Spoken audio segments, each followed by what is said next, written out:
Shalom, shalom. I want to give honors and glory to Yahweh Shem Yahushua. Today's lesson is going to be about cleanliness and etiquette, how to operate in these last days, and how to operate in general, pertaining to personal hygiene around the house. And you know, when you're being a man of the Lord, uh, there's a standard, standard on how you act, how you eat, you know, how you move about in life, and the same goes for how you keep yourself, or how you fix yourself, you know. So these are all the precepts we're going to be going into. From there, let's go to the book of Deuteronomy chapter 23 verse 12.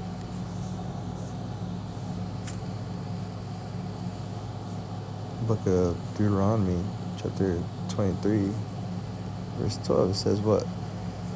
Thou shalt have a place also without the camp, whither thou shalt go forth abroad, and thou shalt have a paddle upon thy weapon, and it shall be, when thou wilt ease thyself abroad, thou shalt dig therewith, and shalt turn back, and cover that which cometh from thee. For the Lord thy God walketh in the midst of thy camp, to deliver thee, and to give up thine enemies before thee. Therefore shall thy camp be holy, that he see no unclean thing in thee, and turn away from thee. Thou shalt not. So, it's plain and simple. When you're using the bathroom, hey, cover yourself up. Make sure you flushing. You leave you leave a mess on the toilet, and then, hey man, clean it up. Turn back and what? Cover what you did. It's not comely. It's to just leave it out in the open. It's unclean. Like it says, the Lord is in the midst of the camp. The Lord is in the midst of your house if you're a godly person. So, what more should you be on top of your A game on keeping the house in order, if the Lord is in there.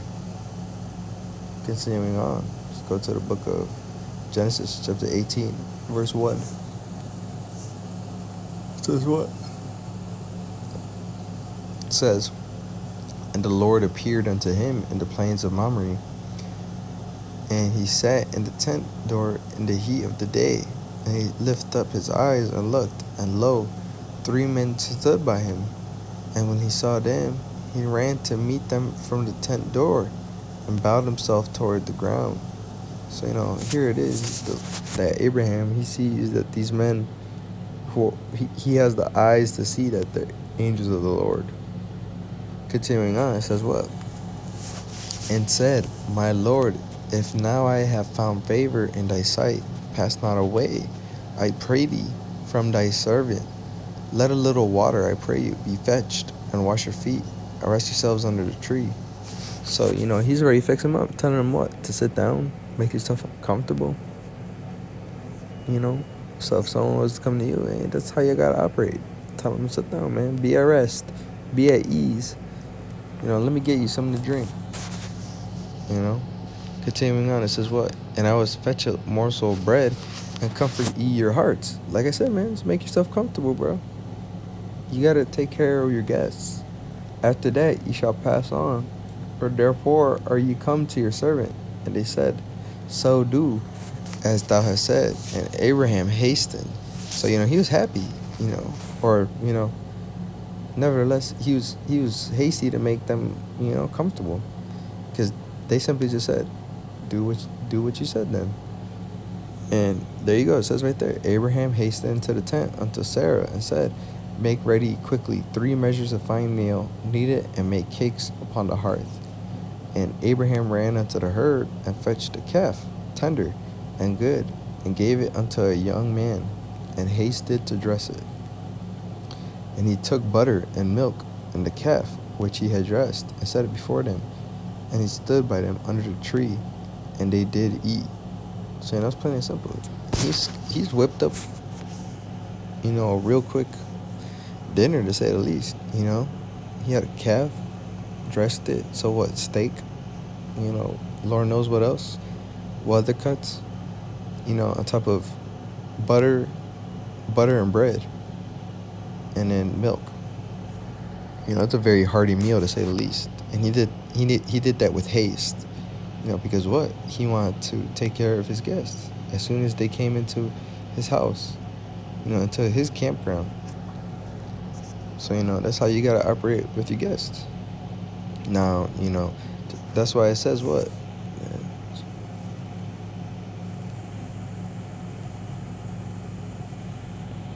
I'm hope I can find it. We're going to hope we can find it.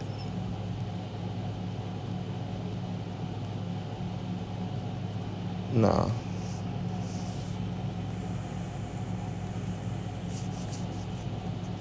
I don't think I can find it.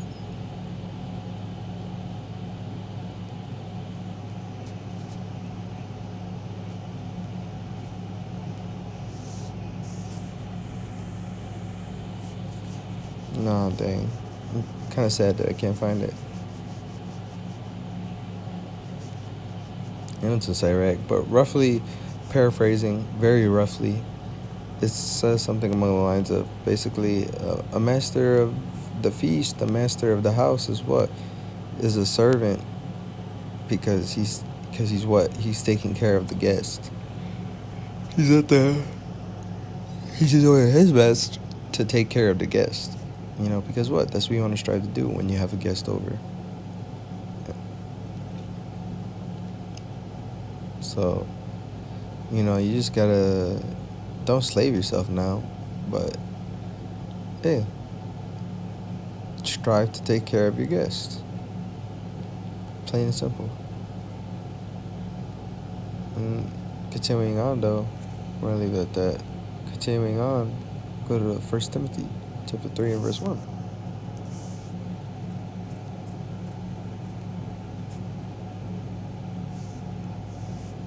It says, "This is a true saying. If a man desire the office of a bishop, he desireth a good work. A bishop then must be blameless, the husband of one wife, vigilant, sober, of good behavior, given to hospitality, apt to teach, not given to wine, no striker, not greedy, a filthy lucre, but patient, not a brawler, not covetous, one that ruleth well his own house, having children in subjection with all gravity. For if a man know not how to rule his own house, how shall he take care of the church of God?" So, brothers strive to have offices, brothers strive to, rise in rank, and that's fine. You want to build, you want to be given the position to do more for the church, but you got to start with yourself. If you can't be good to yourself, like Sirach 14 and 15 says, how could you be good to anybody else? So the same goes with households. You can't keep some simple hygiene, about that, or keep an order. How could you take care of the church then? How could you keep clean the church and its lambs, but you're not clean yourself? So it's little things like that teach you how to operate, and so on and so forth. If you're gonna be a master of the house, you gotta have patience. You gotta be given to hospitality. Just like Abraham was. He wasn't drunk. He wasn't greedy of, giving him a whole cow, because a cow ain't cheap in the ancient world. That's a generational asset right there. So, you got to be given to hospitality. Like I said, you want to have discernment now. You don't, I'm not saying to enslave yourself to, your guests. They will abuse you. Some guests, they'll abuse you if you act like that. But, have some discernment, You could give that hospitality if it's earned. Continuing on, let's go to the book of Exodus, chapter 19.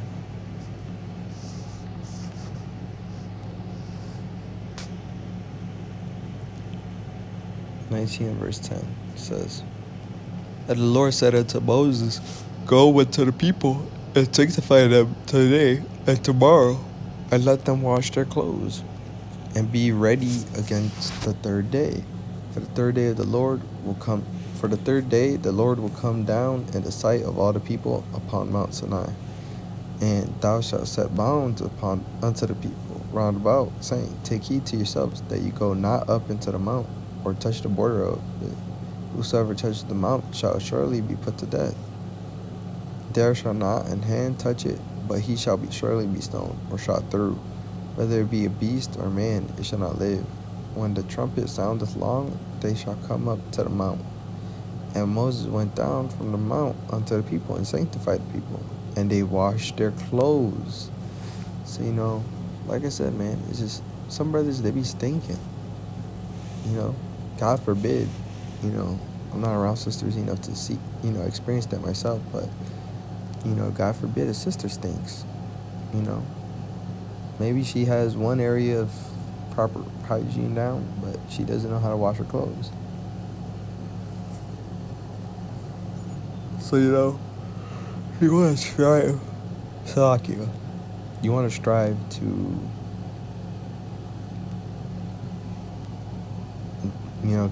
keep some clean clothes on you, man. That's it, really. Keep some clean clothes on you. It's not that deep. Just to not be stinky. Because, you're a godly person at the end of the day. Here it is, our forefathers who were up in the wilderness did the same thing when they were sanctified. So what more with you, being sanctified through Yahweh Hashem Yahushua. Continuing on, let's go to the book of 2 Samuel, chapter 19, verse 24. It says, And Mephibosheth, the son of Saul, came down to meet the king, and had neither dressed his feet, nor trimmed his beard, nor washed his clothes, from the day the king departed until the day he came again in peace. And it came to pass, when he was come to Jerusalem to meet the king, that the king said unto him, Wherefore wentest not thou with me, Mephibosheth? He answered, My lord, O king, my servant deceived me. For thy servant said, I will saddle me an ass, that I may ride thereon, and go to the king, because thy servant is lame. And he has slandered thy servant unto my lord the king. But my lord the king is as an angel of God. Do therefore what is good in thine eyes. So it's plain and simple. That he ain't take care of himself. The Bible took note of this for a reason, because what? That's not how you go up to a king, where your feet is just dirty, you got fungus growing in there. You didn't even trim your beard, you didn't line it up, you didn't do anything with it, nor washed his clothes. So yeah, man, it was bad in there, man. He was a sore pain, just to say the least, being around him. He's probably stinking up in the cold, if it was cold outside. So, don't be men like this, where you're coming up to people in public. Sure, they're not same kings that we're reading about right now, but, if you go to the higher-ups, they're going to look at you like you're bugged out, Not only the higher-ups, but everybody else, because what? Being stinky is not a fun thing. Nothing to glory about. You got to strive to clean up, Yeah, here it is, we're getting baptized through water and fire, and being purified through spirit, but, are you being purified in the physical, though? So, these are just things we got to meditate on. Turning on, let's go to the book of Matthew, chapter 6, verse 6. It says,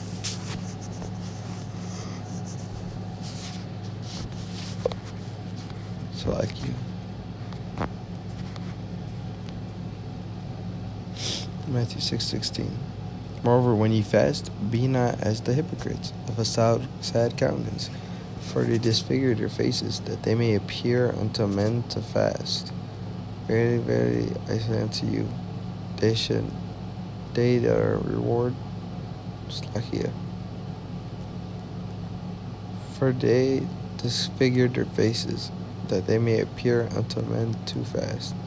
Verily I say unto you, they have their reward.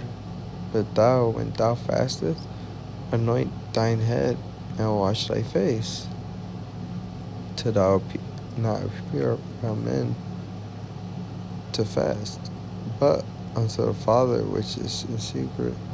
Thy Father which seeketh in secret shall reward thee openly.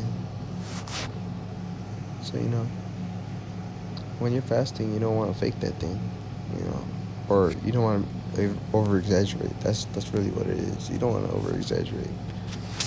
The Lord sees your works. He's not forgetful to forget good works, whether they're done out in the open or not. So, same thing goes for a fast. You don't need to be boasting about or letting people know that don't need to know about your fast. It's just not the smartest thing. So, same goes for, I guess I'm going to rerun through some things with the brother, but, this is what's going on. Continuing on, let's go to the book of Nehemiah, chapter 4.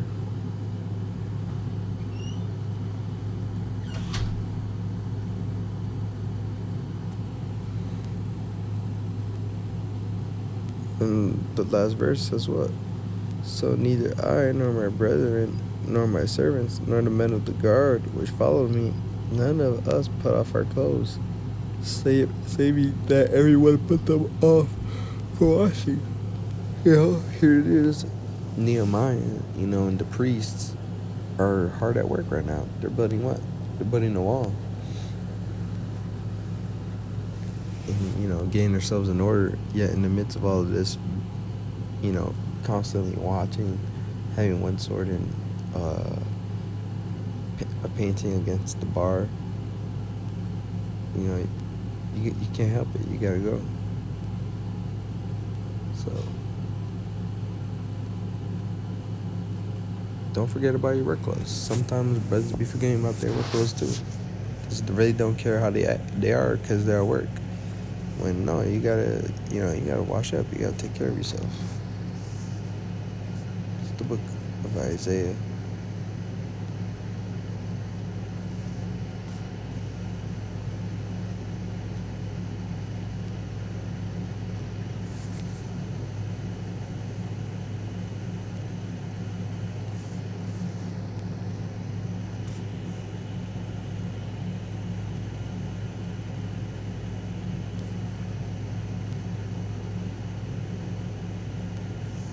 Slovakia. I was having a hard time. This is the book of Isaiah, chapter 3, verse 16. It says, Moreover the Lord saith, because the daughters of Zion are haughty, and walk with stretched forth necks and wanton eyes, walking and mincing as they go, and making a tinkling with their feet. Therefore the Lord will smite with a scab of the crown of the head of the daughters of Zion. The Lord will discover their secret parts. In that day, the Lord will take away the bravery of their tinkling ornaments about their feet, and their calls, and their round tires like the moon, the chains, the bracelets, and the mufflers, the bonnets, and the ornament of the legs, and the headbands, and the tablets, and the earrings, the rings, and the nose jewels, and changeable suits of apparel, the mantles, the wimples, and crisping pins, the glasses, and the fine linen, and the hoods, and the veils. It shall come to pass that instead of a sweet smell there shall be stink, and instead of a girdle a rent, and instead of well set baldness, and instead of a stomacher a girding of sackcloth, a burning instead of beauty. The men shall fall by the sword, and die mighty in the war, and her gates shall lament and mourn, and she being desolate shall sit upon the ground. So, amen. Sometimes understand that this was meant to happen to, sisters. When you see a sister living a little crazy, say the least.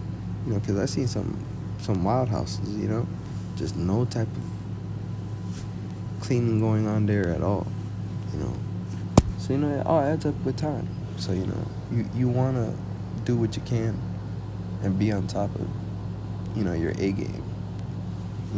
Because the same goes for me. Continuing on, let's go to the book of Esther, chapter 2, verse 12. It says, "And now when every maid's turn was come to go into King Ahasuerus, after she had been 12 months, according to the manner of the women, for so were the days of their population accomplished, to wit 6 months, with moil and and with other things for the purifying of women, then thus shall come every maiden unto the king. Whatsoever she desired was given her to go with her out of the house, out of the women, unto the king's house. And even she, it's lucky. Let's continue something else. But nevertheless, what?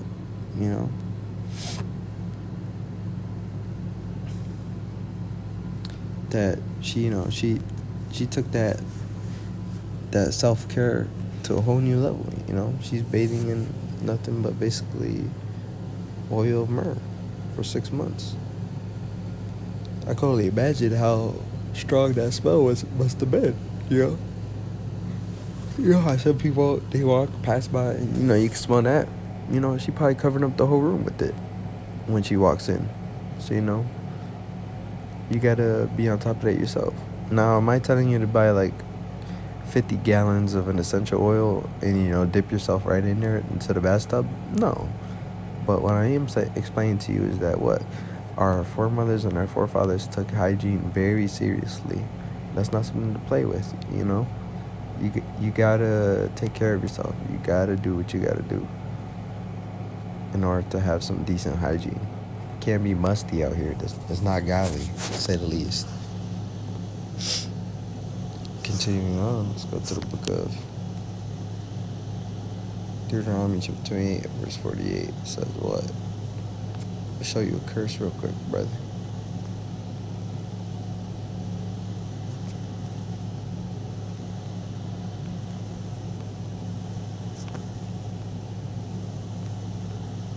It says, "Therefore shalt thou serve thine enemies, which the Lord shall send against thee, in hunger, and in thirst, and in nakedness, and in want of all things.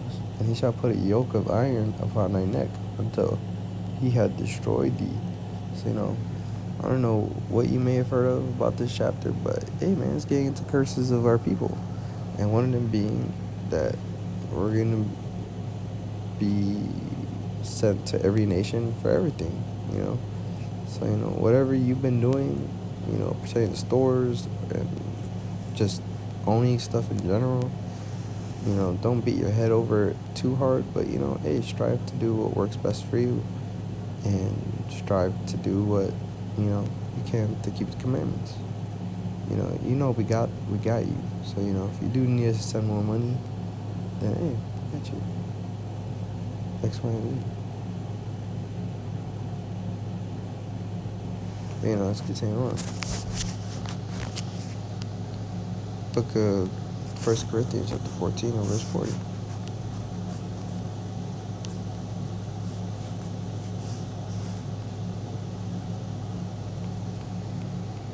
It says, "Let all things be done decently and in order." So that's plain. Whatever you come, hey, let it be done decently and in order. Let's go to the book of Sirach, chapter 21, verse 22.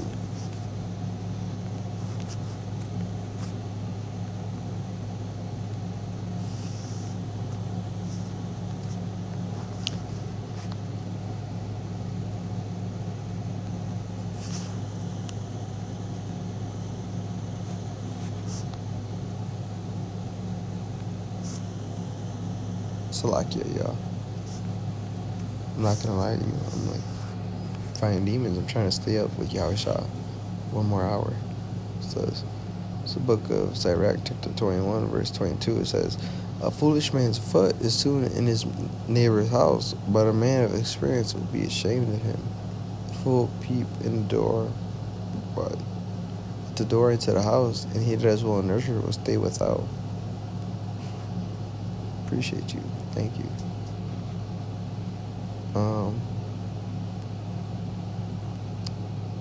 It's like I lost my train of thought. It says a foolish man's foot is soon in his neighbor's house, but a man of experience is ashamed of him.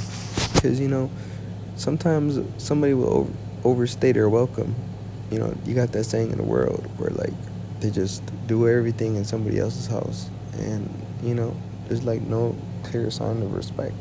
Just like ever so slightly, but even then, just like negligible. So don't you want to be ashamed to constantly be a burden on brothers? If you do go to their house, so on and so forth.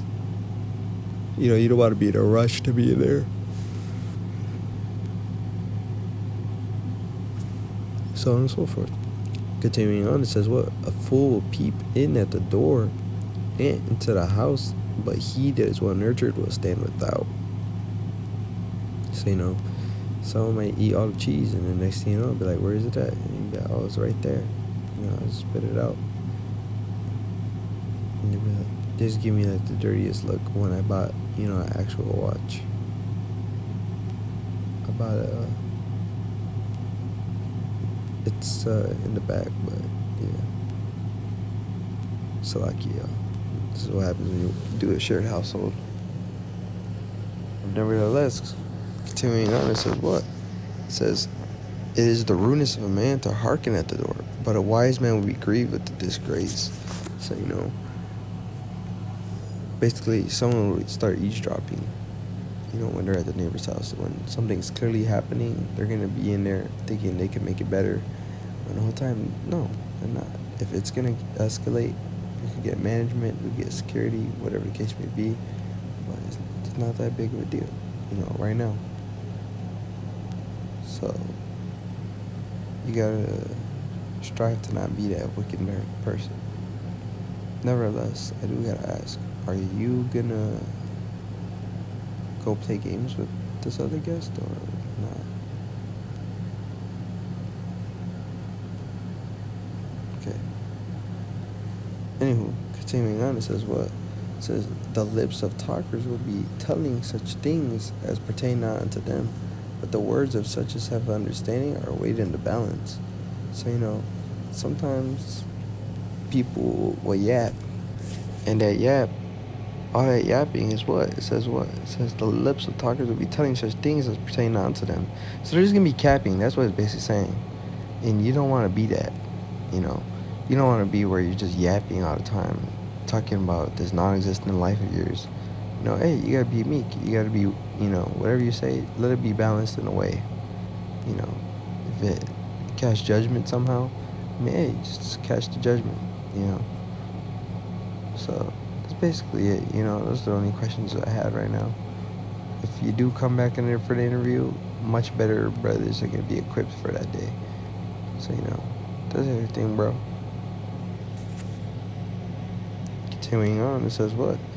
In Sirach chapter 11, verse 7. It says, blame not before thou hast examined the truth. Understand first and then rebuke. So, you don't want to be in a rush to speak over somebody or like to make a comment. Here it is, you're just like, I forget what's the word. Here it is, you don't know how to wait for a brother to finish a sentence. You just always got to talk over them. Well, I got news for you. That's not how you start a conversation. You gotta hear them out, hear what they're saying, and actually interact with their words. Because when you speak over somebody, hey man, it's just disrespectful. You didn't let them finish their thought. You don't even know what you're engaging with. So it's a lose-lose situation. And I'm not gonna lie to you, it makes you look like a loser. Because that's not how you should be acting. That's how kids act. When they're too excited about something, they'll talk over you. But, as a grown, godly person, killing the old man daily, hey, you gotta strive to not do that. Because that's not how you act. Plain and simple. Book of 1 Thessalonians chapter 4, verse 11.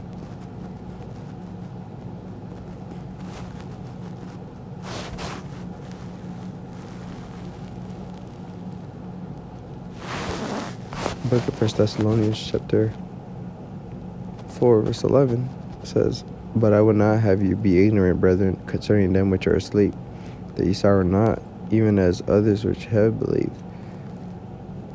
For so we believe that Jesus died and rose again, even so them being with us sleep in Jesus will God bring with him." So don't slack you. I don't know why I wrote that in this lesson. I guess just it's commanded of us to study and do our own business. So that's why I kind of recommended it to you.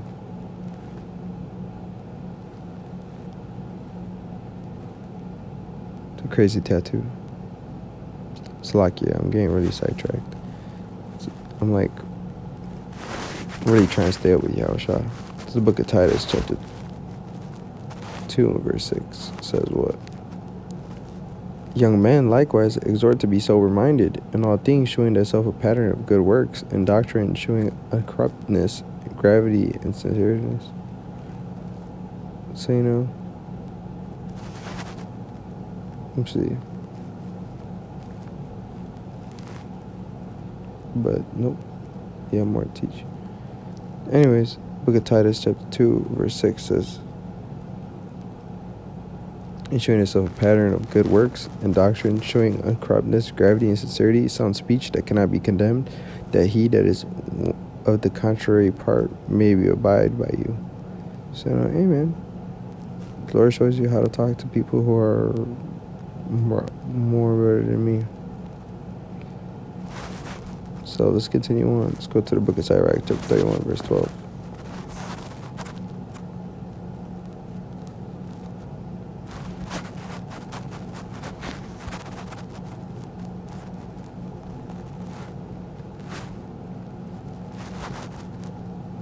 Book of Sirach, chapter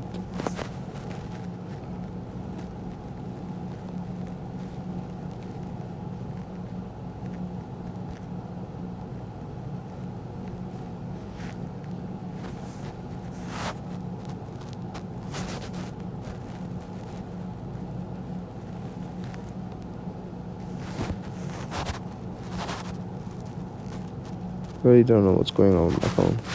It's like you.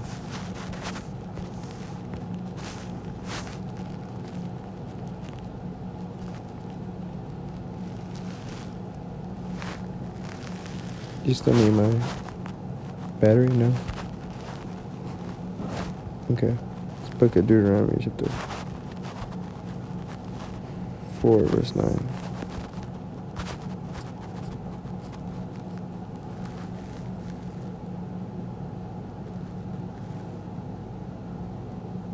It's like you.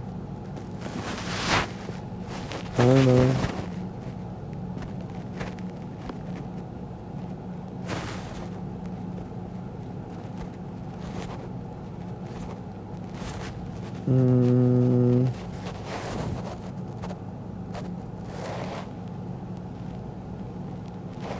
Oh, nice to meet you. It's like you, bro. So, how to be clean, how to operate. So, that I want to give honors and glory to Yahweh Shem Yashah.